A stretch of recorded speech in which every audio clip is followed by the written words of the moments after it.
Amen? Okay, handa na po ba kayo?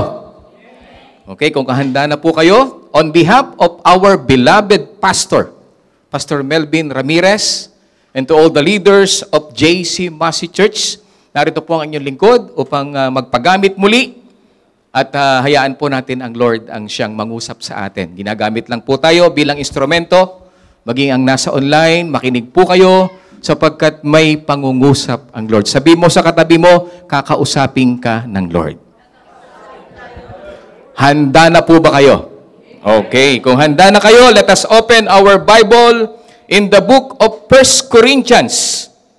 Because this month is a month of heart o pag-ibig. Kaya ang ating pong verse ay magmumula sa 1 Corinthians chapter 13, verses 1 to 8. Ganito po ang sinasabi. Sandun po ninyo ng inyong mga mata, sa inyong mga Biblia, babasahin ko po sa Tagalog para mas malinaw. No? Ganito po ang sinasabi. Kung ako'y magsalita ng mga wika ng mga tao at ng mga anghel, datapwat tala akong pag-ibig, ay ako'y naging tanso na tumutunog o batingaw na umaalingaw-ngaw. At kung magkaroon ako ng kaloob ng panghuhula, at malaman ko ang lahat ng mga hiwaga at ang lahat ng mga kaalaman, at kung magkaroon ako ng buong pananampalataya, na anupat aking mapalipat ko ang mga bundok, datapwat, wala akong pag-ibig ay wala akong kabuluhan. At kung ipagkaloob ko ang lahat ng aking mga tinatangkilik upang ipakain sa mga dukha, at kung ibigay ko ang aking katawan upang sunugin, datapwat wala akong pag-ibig ay walang pakikinabangin sa akin. Ang pag-ibig ay mapagpahinuhod at magandang loob. Ang pag-ibig ay hindi nananaghili. Ang pag-ibig ay hindi nagmamapuri. Hindi mapagpalalo.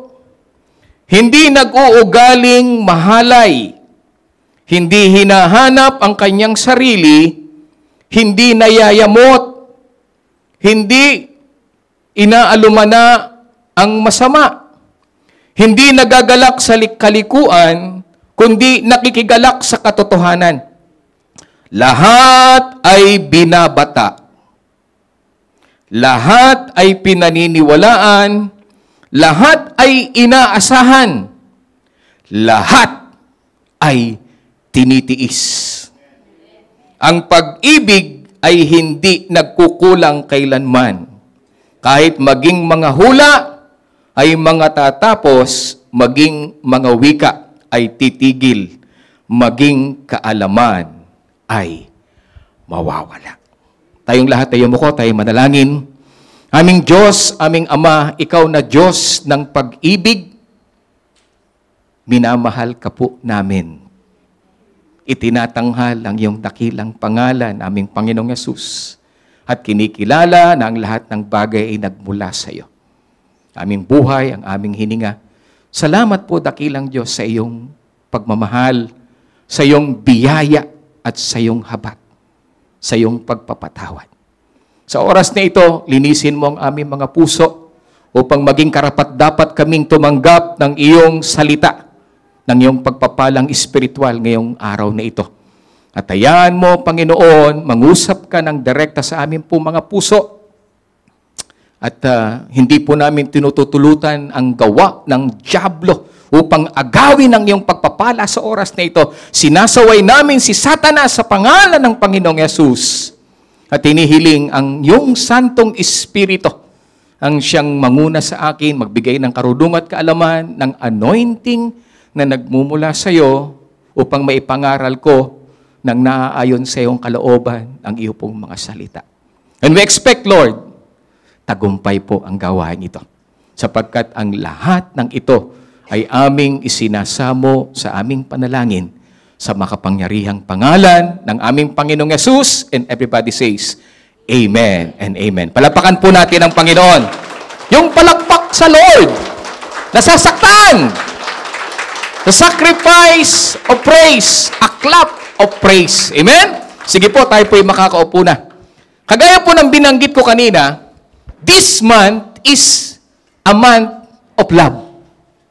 Yan ang ating kinaugalian. Bagamat hindi tayo nagdadaos ng Valentines because we don't believe in Valentines. But every day, there is a spirit of love. Kaya sabi mo sa katabi mo, I love you with the love of the Lord. Yan. Okay, simulan na po natin mga kapatid. Alam niyo po ba, ang tanong, why does love in our lives go from exciting and then become exhausting and then become expiring? Nai-expired ang pag-ibig. Bakit nga ba ang pag-ibig sa ating buhay ay napupunta mula sa kapanapanabik hanggang mapagod at mauwi sa pagkawala ng pag-ibig? At ang iba pa nga, mga kapatid, ay puno pa ng galit para sa parehong taong nag-iibigan. That is a question. Bakit ba nauuwi ang bawat relasyon sa una kapanapanabik hanggang sa ikaw ay mapagod at hanggang sa mag-expire ang iyong pag-ibig? Even to all the believers, maging sa mga mananampalataya, may paalaala po ang Lord sa bawat isa sa atin pagdating po sa pag-ibig. Anong sabi ng Matthew chapter 24 verse 12? Sabi po dito, because of the increase of wickedness. Because of the increase of wickedness, the love of most will grow cold. Manglalamig daw po ang pag-ibig ng marami sa Panginoon. Not only to the Lord, even to our relationship. Why? Because of the increase of wickedness.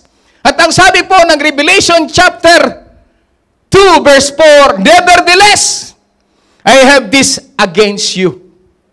Meron daw pong against ang Lord that you have left your first love. Marami daw mananampalataya na naiiwan yung kanilang mga first love. Sino dito ang nagkaroon ng first love?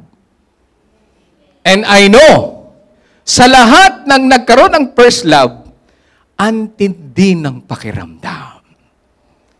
Hello sa mga umibig. Amen!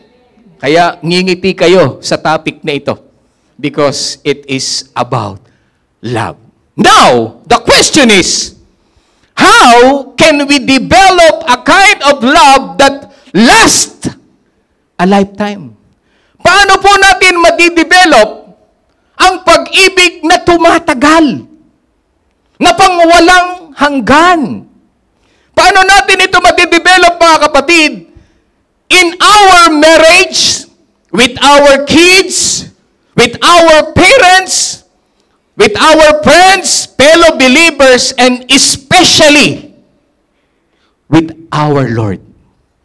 Paano tatagal? Kasi marami ang hindi tumatagal pagdating sa relasyon o pagdating sa pag-ibig. That's why our topic for this morning is entitled, Yes, I Do, for better or worse. Hindi laging better lang. Dapat even in the worst, magsasabi ka ng I love you. Lahat ng ikinasal, taas ang kamay. Yung iba, hindi pa ikinakasal, huwag ka mag-alala, ikakasal ka rin. At lahat ng ikinakasal, even dun sa mayor, sa judge, and even to the pastor, maging priest, o sa lahat ng ikinakasal, ito ang panunumpaan mo. And what is that? Tingnan po ninyo, ito. Ayan, tandang-tanda ko nung si Mrs. ay nangako ako sa kanya. Ang sabi ko, I, Dennis Consignado, take you, Jamela Abdullah. Kita nyo, nagulat kayo kasi ang pangalan ni Mrs. Melanie Consignado. Ang tunay niyang pangalan po, Jamela. Kaya Melanie. Melanie, ano? Pero ang tunay niyang pangalan, Jamela. Ibig sabihin ay maganda. Jamila. No? Jamela Abdullah to be my wife. At ang sabi diyan, to have and to hold. Nakatapat pa, talagang nanunumpa, no? Talagang nakatingin kami sa isa't isa. To have and to hold.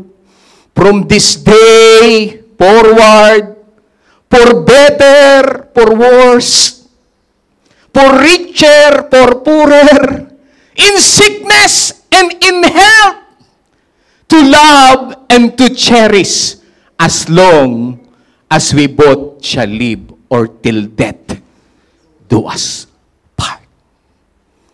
Alam nyo, lahat ng nangakong yan, ang sarap bitawan sa simula ng sabihin, yes, I do. Lalo na kapag hindi ka napipilitan o walang nakatutok sa'yo. Sino ito nagpakasal na may nakatutok sa kanya? Ay talagang, yes, I do. Pero kapag ka mahal mo, yung iyong pinangakuan, ay grabe po. Ang sarap sa feelings. And that is the promise of love. Simulan natin. There is a difference between feelings versus commitment.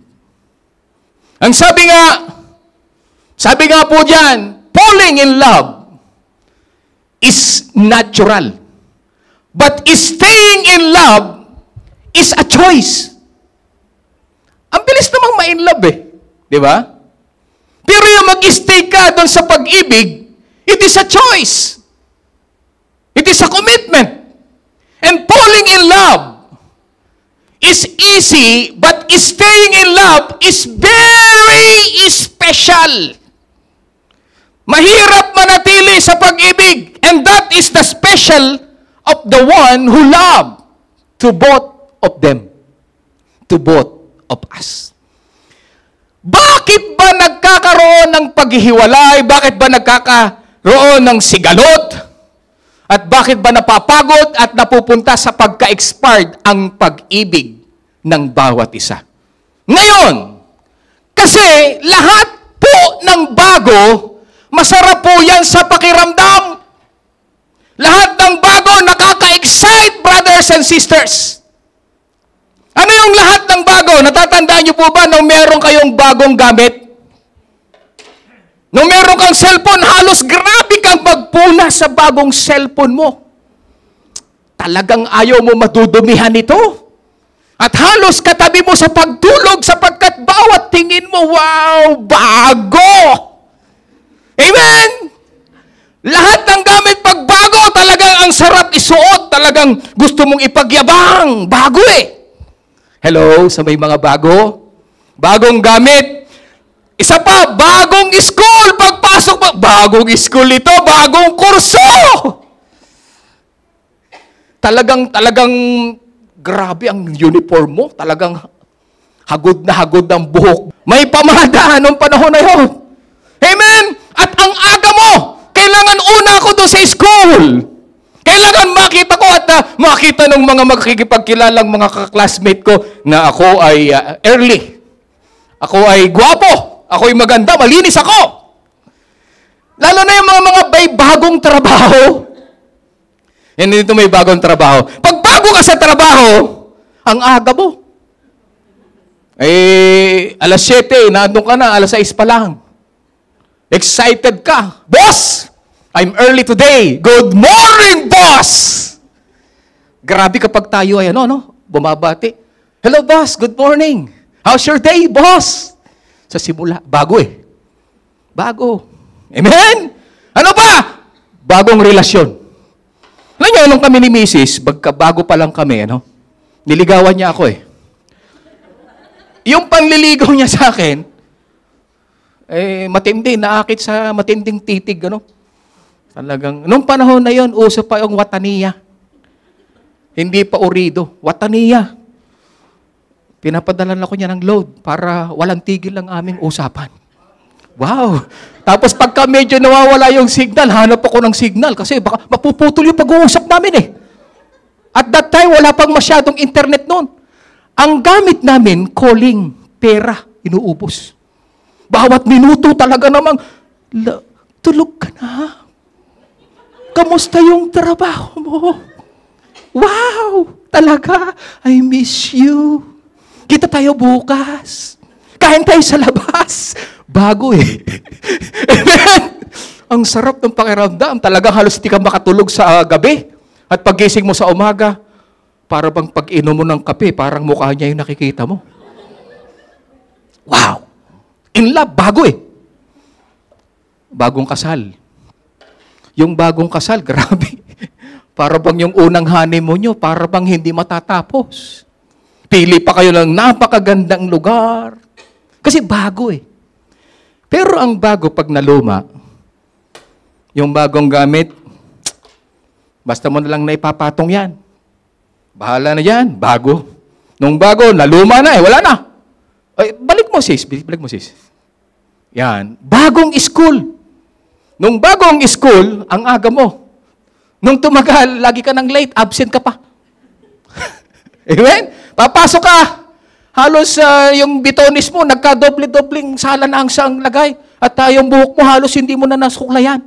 Bago, laging pamada. Nung huli na, halos hindi. May muta pa nga eh, pagpasok eh. Amen? Nung sa trabaho, ganun din. Boss, sorry, I'm late. Late.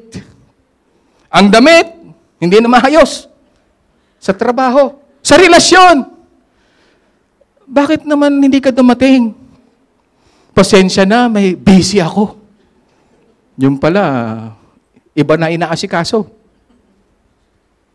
Bagong kasal. Nung naluma na. Nung una, pag maglakad, talaga namang pagkakakain, uy, upo ka. Nung natagalan, umupo ka dyan. Ang bilisan mo naman! Ang tagal mo! Malilate tayo! Tumagal na, hindi na bago eh. Bakit ka mo nagkaganon? Kasi, nawala na kasi yung newness. It wears off. Kasi lahat ng bago, naluluma. Amen? Kaya kapag nawala na yung bago, o yung pagkabago doon, natin ito matetest.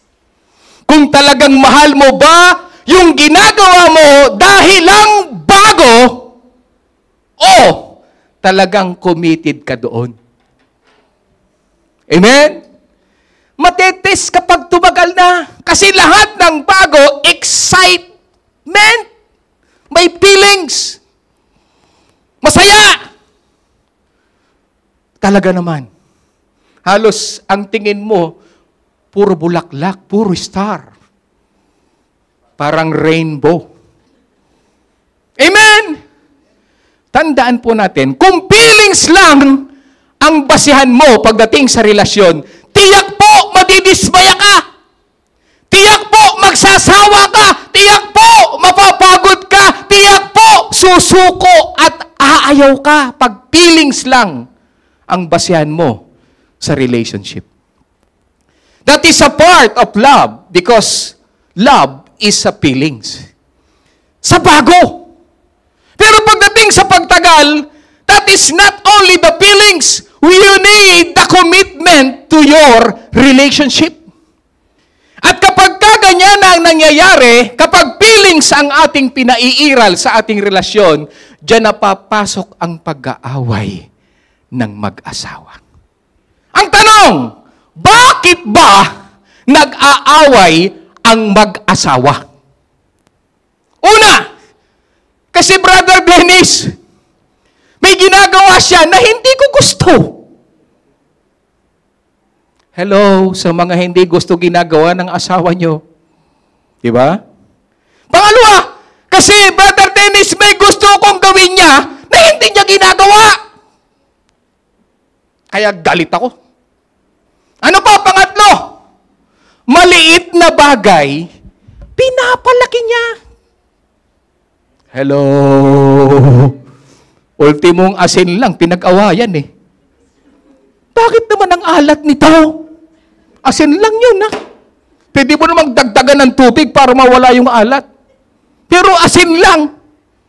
Ang mahirap nito, sa mga simpleng bagay, pinapalaki. Ano pa? Ako na lang palagi ang nagbibigay.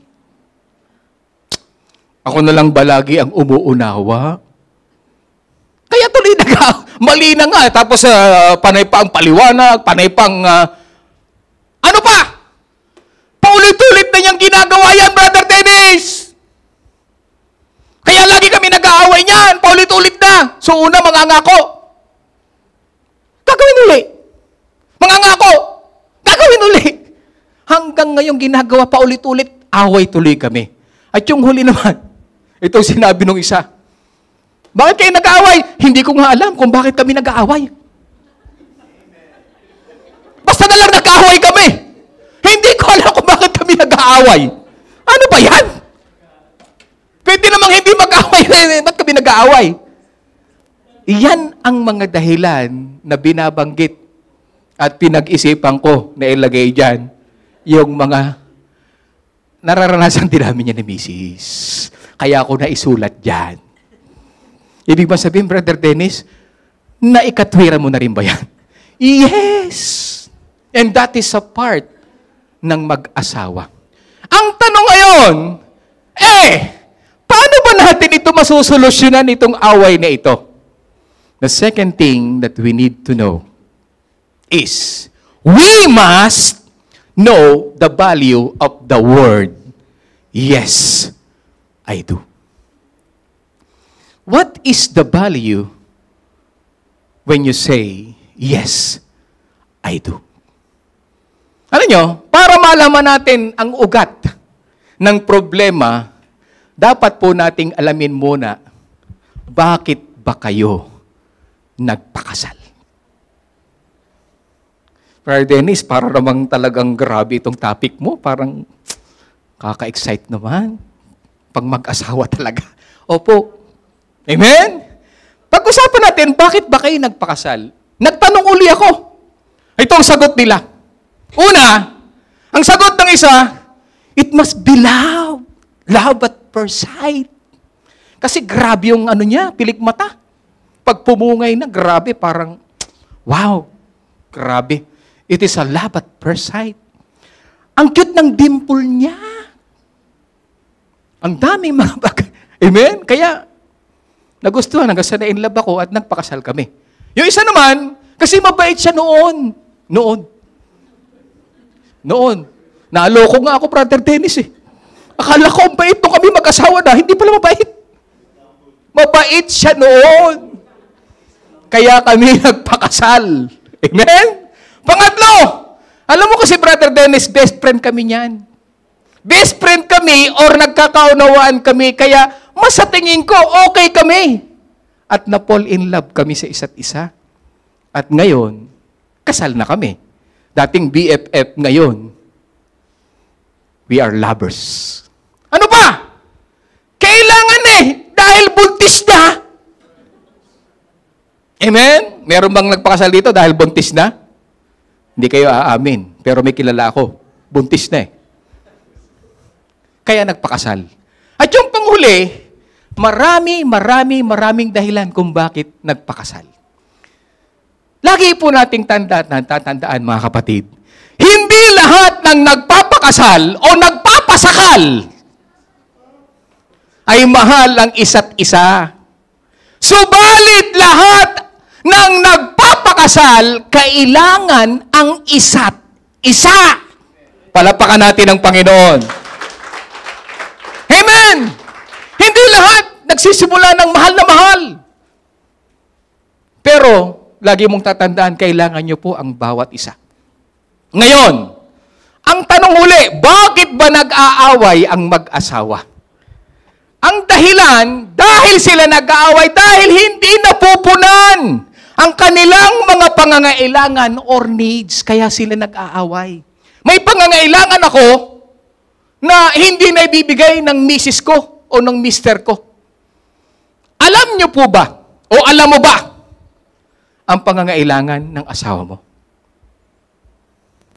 Sino dito alam ang pangangailangan ng asawa mo? Alam ko yan. Pag may sale, takbo kami. Labas yung credit card ko. Yan na ang pangangailangan ng asawa ko.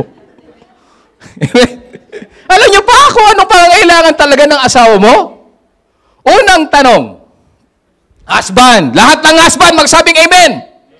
Ayan. Husbands, what do you think is the greatest need of a wife? Bag na mamahalin? Yun ba yung greatest need niya? O sa mga babae, magsabing amen, lahat ng wives o babae. Aba, humihina. Ayaw niyang magbigyan ng bag, ha? O, sige. Wives, what do you think is the greatest need of a husband? Yan kasi ang tumatakbo sa atin. Kasi nga, pinag-aawa niyo, hindi kasi niya naibibigay o napupunan yung aking pangangailangan. And, yan yung yun yung tanong, Now, again, another. Pangalawang tanong. Husbands, what do you think is your greatest need? Kanina yung tanong ko, husband, ano sa tingin mo ang greatest need ni misis mo? Ngayon, ang pangalawang tanong ko, what do you think is your greatest need? Ikaw na mismo sasagot. Mamaya mo na sagutin. Kasi baka hingin mo kotse. Baka hingin mo relo. Wives, ang tanong, second, what do you think is your greatest need? Sasagot kayo sa isip nyo. Brother Dennis, alam ko na kung ano ang aking pangangailangan. Sagutin natin. Ito yung sagot ng marami. Unang tanong, husbands, what do you think is the greatest need of your wife? May sumagot. Brother Dennis, the greatest need of my wife is care. Paglalambing. Pagkalinga. Amen? That is correct. Husband, do you care for your wives? Hello. Second, security. Yung kinabukasan ba niya, parang wala akong security rito. Security guard nga siya. Wala naman akong security. Trabaho lang niya, security guard. And that is the second. Yung pangatlo, money. I need money. And that is the greatest need. Amen? Yan ba talaga ang kailangan ng asawa nyo? May nagsabing, amen, amen! O, lahat pong ito mga kapatid, yes, that is our need, especially for the wives. Sa lalaki naman tayo. Now, wives, what do you think is the greatest need of a husband? Ano bang kailangan ni husband? Ang una, suporta. Suportahan mo siya sa trabaho niya. Suportahan mo siya sa pangarap niya. Suportahan mo siya sa bagay na ginagawa niya. And that is correct. Second, understanding Brother Dennis, kasi talaga naman hindi niya ako maunawaan. I need understanding. Para magkaunawaan kami, para wala kaming away, I want understanding. At yung panghuli, sex. Grabe. And that is a part of husband and wife. Lalaki lang ba nangangailangan ito? Even wives. At kapag hindi daw naibigay, bye-bye. May mas mahusay. May mas makapagbibigay sa akin. Baog siya eh. Di ba? Kapag yan ang hinahawakan mo, I tell you the truth, maghihiwalay kayo. Amen! Second, na question. Husbands, what do you think is your greatest need? Wives, what do you think is your greatest need? Dito ang problema, mga kapatid. Ang mabigat na problema, talagang di natin alam ang greatest need ng mga asawa natin. Hanggang ngayon, hindi natin alam ang greatest need ng asawa natin. And that is our answer today para tumagal ka. According to the Bible, ito na, this is the greatest need of a husband and wife. Unahin natin ang mga babae. According to the Bible, the greatest need of a wife is love. Love. Mga babae, hindi mo kailangan ng pera. Sa iba, materialistic sila. Pero pag ito ang sabi ng Bible, na higit ninyong kailangan. Anong sabi ng Ephesians chapter 5 verse 25? Mga lalaki, mahalin ninyo ang inyong asawa na gaya ng pagpamahal ni Kristo sa iglesia, inihandog niya ang kanyang buhay para sa iglesia. Next verse, 28. Gayon din naman, dapat mahalin ng lalaki ang kanilang asawa tulad ng sarili nilang katawan. Ang lalaking nagmamahal sa kanyang asawa ay nagmamahal sa sarili niyang katawan. Kaya brothers, or my brothers in Christ, the most and the greatest need of your wife is love. Alam nyo, mamaya babasahin natin yung lahat ng binanggit dun sa love. Mabigat pala ito.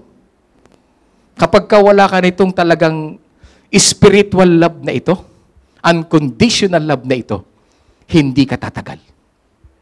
And second, sa mga babae, para sa inyong asawang lalaki. According to the Bible, the greatest need of a husband is respeto. Respect. Basahin natin yung verse. Ephesians chapter 5 verse 33. Subalit ito'y para din sa inyo. Kayong mga lalaki, mahalin ninyo ang inyong asawa gaya ng inyong sarili. Kaya kung ayaw mo nasaktan ang iyong sarili, huwag mong bugbugin ang sarili mo. And yun ay tumutukoy sa asawa mo. Sabihin, kapag mahal mo, kung ano yung gusto mo sa sarili mo, yun ang gagawin mo sa asawa mo. At ito na ang sagot, mga babae, igalang ninyo ang inyong asawa. That is the greatest need of your husband. Respect. Nawawala ang respect kapag ina-under mo ang asawa mo.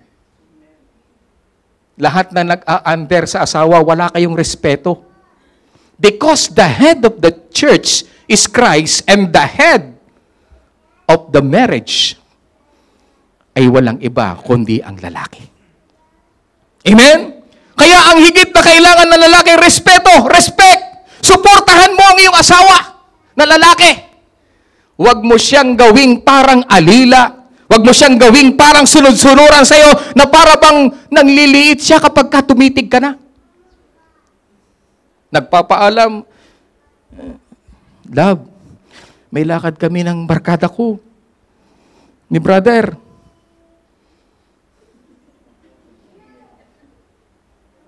Makuha ka sa titig. Makuha ka sa tingin, huwag kang aalis. Respeto naman, mga kapatid. Amen? Support your husband. Especially if your husband is with the Lord. Palapakan natin ang Panginoon. Support them! Respect them! Push them to love the Lord first para mahalin ka niya. Suportahan mo ang asawa mong lalaki. Respetuhin mo para lalo kang mahalin ng asawa mong lalaki. Maliwanag po ba yan? Now, yan ang matinding problema. Hindi natin nakukuha ang greatest love and respect. Amen? Kaya walang tumatagal. Ito yung ngayong panghuli na pag-uusapan natin. pagdating sa pag-ibig na tumatagal, the word for better or worse is stay committed. Manatili kang committed. Hindi committed ang utak. Committed kasi ang utak nito eh. You need to be committed when you say, yes, I do. Ulitin natin uli yung ating pangako. I, Dennis Consignado, take you, Jamela Abdullah. Pero nyo, no? Kristiyano at Muslim, pinag-isa. Because of the love of the Lord. At yan ang hindi niya kayang ipagpalit. Wala na siya makukuhang ganito. Amen. Ang dami naghahabol dito. Siya ang natagumpay. Amen. Ulitin ko. I, Dennis Consignado, take you, Jamela Abdullah, to be my wife. To have and to hold from this day forward, for better, for worse. Amen. Pag sinabing for better, for worse, halos ito dito dito umiikot ang buhay mag-asawa. Kasi better na rich kayo eh. Eh paano kung poor, di ba? Worse yun. Better na meron kayong good health. Eh paano kung may sakit? Di ba worse yun? Di ba? To love and to cherish as long as we both shall live till death do us part. Ito ang dapat itanim ng bawat isa sa atin. The word commitment. You need to stay committed no matter what happened. For better or for worse. No matter what happens. No matter how ill you become. No matter what we have to go through in life. No matter what struggles or difficulties. No matter what happens, you will say, I love you, Jamela.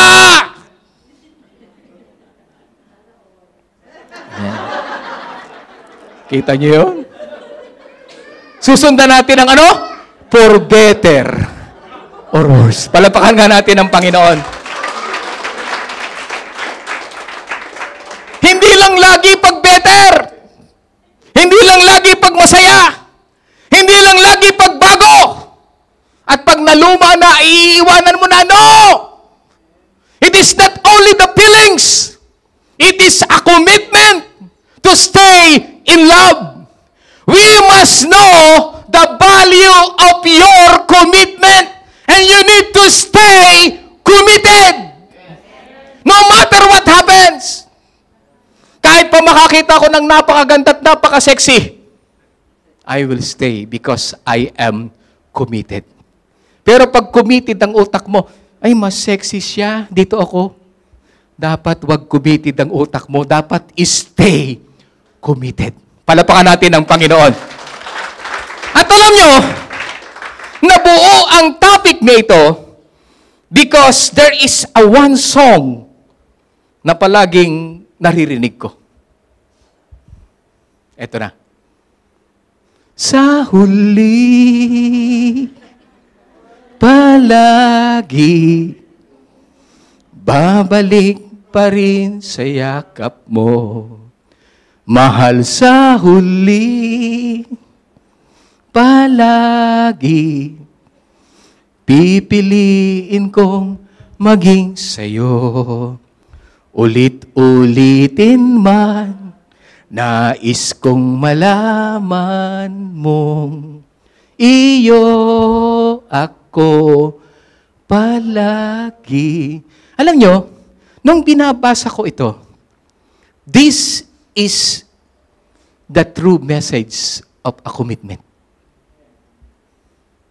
Naririnig ko eh. Pabalik-balik tapos nag-concert pa. Nag-concert pa, iniyakan pa ni Catriona. Napanood ni Brother Dennis to. Iniyakan niya. Kasi narinig ko eh. Nabuo tuloy yung topic. Ano? yung pinakang yung kanyang verse. Tingnan niyo po yung verse. Tingnan natin. Ang sabi ng unang verse, hindi man araw-araw na nakangiti, ilang beses na rin tayong humihindi, di na mabilang ang ating mga tampuhan, away bati natin, di na namamalayan. Ano yung nakita natin dito? Hindi lahat ng araw natin sa bilang mag-asawa, laging may ngiti. Di ba? Minsan paggising mo, busangot yung mukha ng asawa mo eh. Ibig ba sabihin, busangot na siya, wala na kayo? Hindi ka na makikisama sa kanya? Sabi dito, hindi man araw-araw na nakangiti. Ilang beses na rin tayong humihindi. Hindi na ibibigay. Ayoko niyan. Ayoko nito. Di na mabilang ang ating mga tampuhan. Sino dito sa mag-asawang hindi nagkatampuhan? Baka nga hindi mo nga talaga mabilang ang katampuhan mo eh. Di ba? But you are staying because of your commitment. Kahit na minsan hindi mo gusto, ginagawa niya. Away bati natin, di na namamalayan. Pero ang sabi, eto tayo sa huli, palagi babalik pa rin sa yakap mo. Kami ni minsan, ni Mrs., magkatampuhan kami, kaaway, magkatalikod. Magkatalikod. Hindi ka, alam nyo, kahit kami magkaaway niyan, o nagkatampuhan, hindi kami naghihiwalay ng higaan. O doon ka sa sala, ako dito sa kwarto. No. Magkatabi pa rin kami. Pero, merong unan sa gitna. Pero, alam nyo, pagdating na umaga, wink! Dumikit yung aking paa.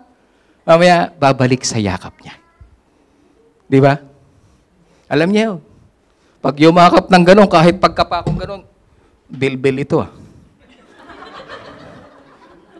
Pero pag hindi gumalaw, nagsinabing, alaw na. Kapag ka gumanong ka at hindi pumalag, okay na. Babalik at babalik ka pa rin sa yakap niya. Amen? Pangalawang stanza, sabi diyan, balik mo, sis, balik. Kung balikan man ang hirap luhat lahat, ikaw ang paborito kong desisyon. Sabi doon, paboritong desisyon. Dapat ito yung dapat laging nasa isip mo. Paborito mong desisyon nung piliin mo siya. At pag napapaligiran ng ingay at ng gulo, di ko pagpapalit ngiti mo sa mundo. That is a commitment. Kahit na marami kang ingay, gulo na napapakinggan, pag nakita mo na yung ngiti niya, babalik at babalik ka sa kanya. Kaya sabi ng huling kanta, sabi dito, chorus, sa huli, palagi, babalik pa rin sa yakap mo. Mahal sa huli, palagi, pipiliin kong maging sayo. Alam niyo kung ano ang tumatak sa akin dito sa kantang ito? Yung babalik pa rin sa yakap mo. Kahit pa nagdating yung panahon ng paglalamig, kahit dumating yung panahon ng pag-aaway, kahit dumating pa yung hindi pagkakaunawaan, babalik ka pa rin sa yakap niya. At pipiliin pa rin na maging siyayo. At sabi to, uulit-ulitin man, nais kong malaman mong, iyo ako palagi. Alam yung title ko dapat, Sa'yo ako palagi. Kaya lang, ginawa kong I love you for better, for worse. Dito, makikita ninyo, mga kapatid, yan ang bagay na dapat nating iniingatan sa puso natin. Ngayon, ano ba ang secret ng love that lasts? And here are the secret. Basahin po natin yung ating verse. Sabi dito, Unang Korinto 13:4-7, sa lahat ng nagmamahal, ang pag-ibig ay matiyaga at magandang loob. Hindi maiinggitin, hindi mayabang, hindi mapagmataas. Verse 5, hindi magaspang ang pag-uugali, hindi makasarili, hindi magagalitin, o mapagtanim ng sama ng loob sa kapwa. Ano pa? Hindi ito natutuwa sa masama. Kaya nagagalit pala kasi ayaw niya ng masama eh. Kundi ano daw? Sa halip ay nagagalak sa katotohanan. Verse 7, ang pag-ibig ay matiisin, mapagtiwala, puno ng pag-asa, at nagtitiyaga hanggang wakas. Lahat ng binanggit ko po yan, lahat tayo sablay po dyan, mga kapatid. Lahat tayo hindi natin magawa ng perfect yan. Lahat tayo hindi naaabot the kind of the true love na kailangan ng bawat isa sa atin. Because only Jesus Christ expressed the true meaning of love. Ang atin lang Panginoon talaga ang nagbigay sa atin ng totoong katotohanan, ng kahulugan ng totoong pag-ibig. Kasi lahat ng umiibig sa bago masaya, sa bago nakaka-excite. Pag naluluma na, pag matagal na ang pagsasama, naninibago, napapagod, nag-expire. But the Lord, kailanman hindi nag-expire ang pag-ibig ng Diyos sa bawat isa sa atin. Our God is the meaning of love. At yan ang ipinakita sa atin ng ating Panginoon. Nang ibigay niya ang kanyang buhay para sa atin, nang siya'y mamatay sa krus ng Kalbaryo, nang siya po ay malibing at nabuhay na magmuli para tayo magkaroon ng kaligtasan. That is the true kind of love. Ikaw, kaya mo pang ibigay ang buhay mo sa asawa mo? Alam niyo, naalala ko noong time na nagkasakit si Mrs. Halos 50-50. Tapos isang araw, magpipreach ako dito, tatayo, biglang... Alam nyo, minsan tinatakot tayo, parang mawawala na ang partner mo. Pero tuloy ang paglilingkod sa Panginoon. Because you know na bagamat hindi mo kaya yung pag-ibig na Diyos, we need to learn to love each other with the love of the Lord. Kapag nasa iyong love ng Lord, magagawa mo ng uti-uti ang meaning ng love. Not only for your wives and husband, even to your kids, even to your parents, even to your boss, even to your friends, and especially to the Lord. Ang una na requirements para tumagal ang ating pag-ibig is to know the meaning of love like the love of the Lord.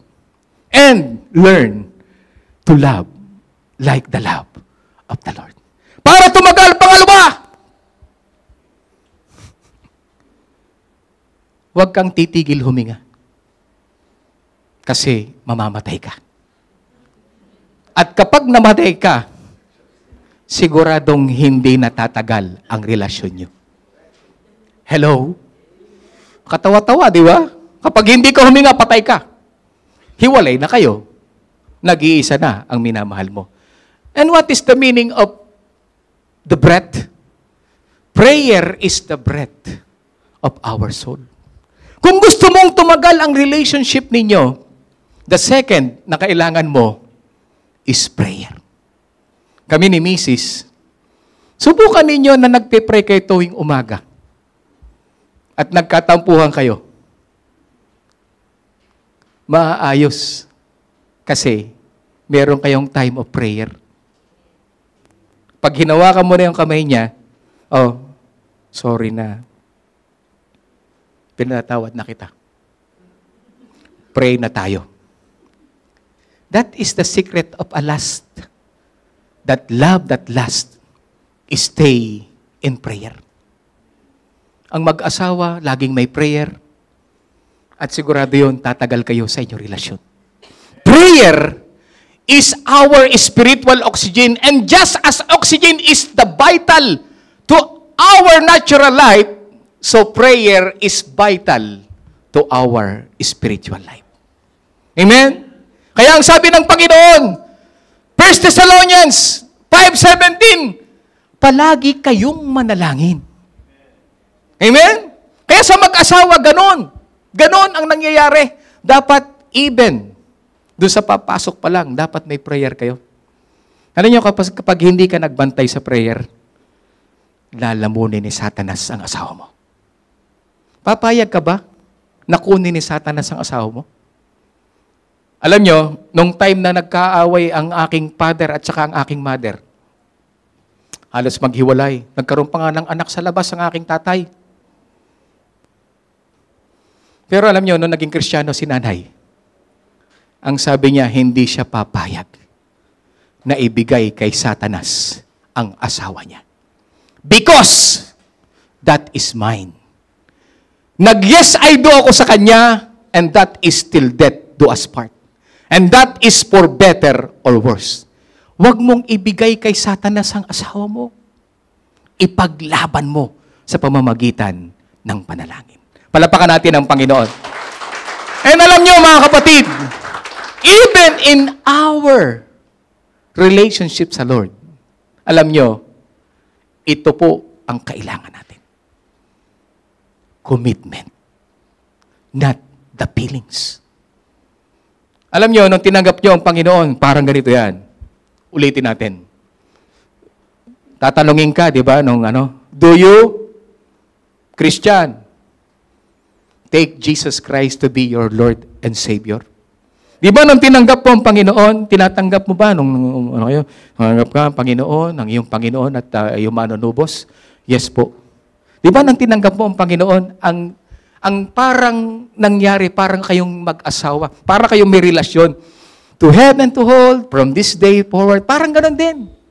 For better or worse. Our relationship sa Panginoon, hindi laging parang, laging masaya. Hindi laging parang lumalakad ka sa mga bulaklak. May mga time talaga sa buhay natin, marami tayong dadaan ng problema, pagsubok sa buhay natin. Pero alam niyo po ba, ang itinuturo ng Lord sa atin ay hindi porket naglilingkod ka ngayon passionately, ay maglilingkod ka passionately hanggang dulo. Nawawala po yung ating passion on serving the Lord.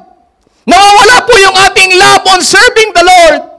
There is no guarantee na kahit gaano ka pa ka-committed, ay tatagal ka hanggang dulo.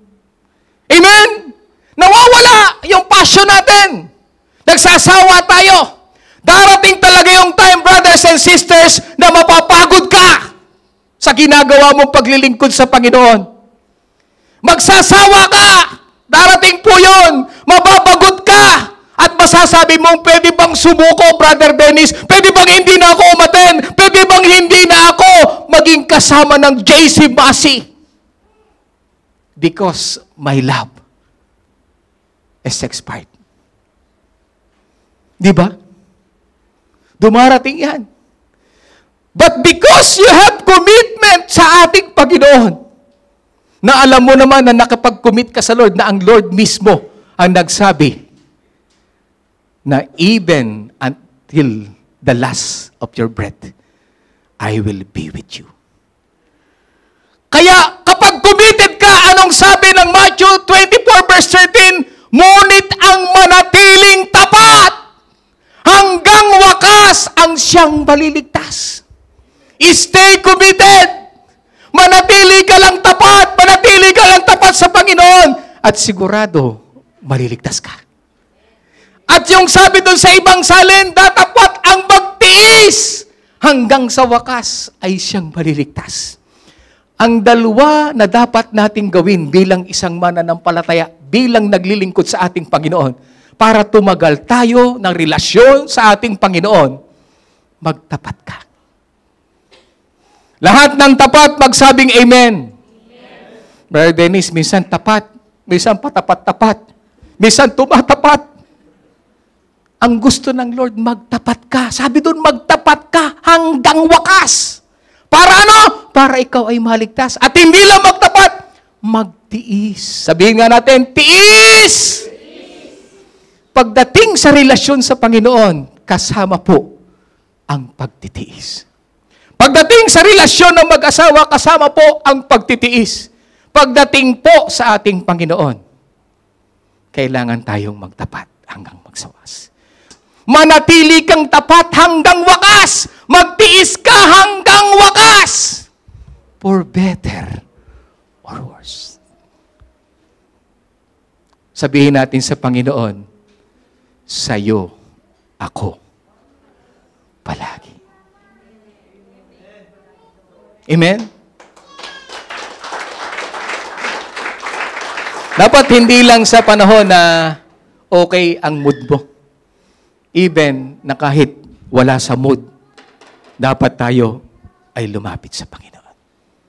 Pwede ba tayong tumayo, mga kapatid? Palapakan mo ang Panginoon sa buhay mo. Hallelujah! Palapakan mo ang Lord sa buhay mo! Itaas mo sa buhay mo! Hallelujah! Hallelujah! Let us say hallelujah! Wala nang papantay sa Panginoon! Maghanap ka man ng iba! Walang po pwedeng tumapat sa Panginoon. Maghanap ka, hanapin mo kaligayahan sa pera, ang kaligayahan sa mundo, kaligayahan sa partner mo. Walang papantay sa pag-ibig sa Panginoon. Tayo po'y manalangin. Dakilang Diyos na makapangyarihan sa lahat. Naunawaan namin, Panginoon, na pagdating sa aming buhay pananampalataya, ito'y kagaya ng pagpasok sa pag-aasawa, Panginoon. Na hindi lang sa simula dapat kami masaya, na hindi lang kami masigla sa simula, kundi maging sa mga problema at pagsubok, sa karamdaman, sa kasaganaan. Maging, Lord, sa mga pagsubok na dinaraanan, dapat manatili kaming tapat. Dapat manatili kami nagtitiis, sapagkat doon kami magkakaroon ng kaligtasan.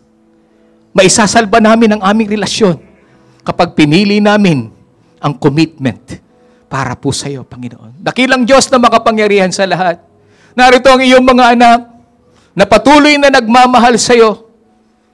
Nais naming manatili sa piling mo. Nais naming lumagi sa lilim ng iyo pong presensya upang tanggalin ang anumang lungkot, upang tanggalin ang anumang problema, upang tanggalin ang anumang kabigatan sa amin pong mga buhay.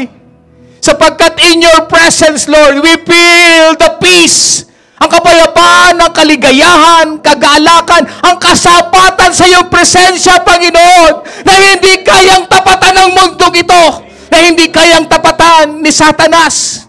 Sapagkat alam namin ito'y magbubunsod sa buhay na walang hanggan. Kaya, Panginoon, for better or worse, we will say, yes, I do, Lord. I will worship you. For better or worse, I will say, yes, oh Lord, I will worship you. I will serve you. And I will give you my life till death do us part. Pagpalain mo ang iyong mga salita sa amin po mga puso. At nawa, Panginoon, ang iyong mga anak na nag-commit sa iyo, lagi nilang maalala kung anong ginawa mo na pag-ibig sa amin hanggang sa makamit namin ang aming kaligtasan. Ganon din, Panginoon, ibigay namin ang aming buhay para sa iyo. Pagpalain mo ang bawat isa sa amin, Panginoon. We surrender our lives to you. At hayaan mo, Panginoon, makatiis kami hanggang sa wakas. Makapagtapat kami hanggang sa wakas. Purihin ka, Panginoon. Ito po ang aming panalangin sa pangalan ng aming Panginoong Yesus. Amen and amen. Palapakan natin ang Panginoon.